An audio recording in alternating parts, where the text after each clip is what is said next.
Welcome to MarineMax Rogers. Today we're going to be taking a look at this 250 SDX Surf from Sea Ray.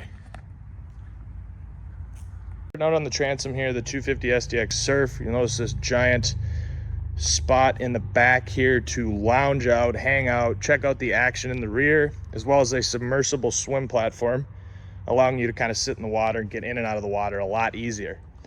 Great walk-through area, so you can just avoid stepping on the furniture.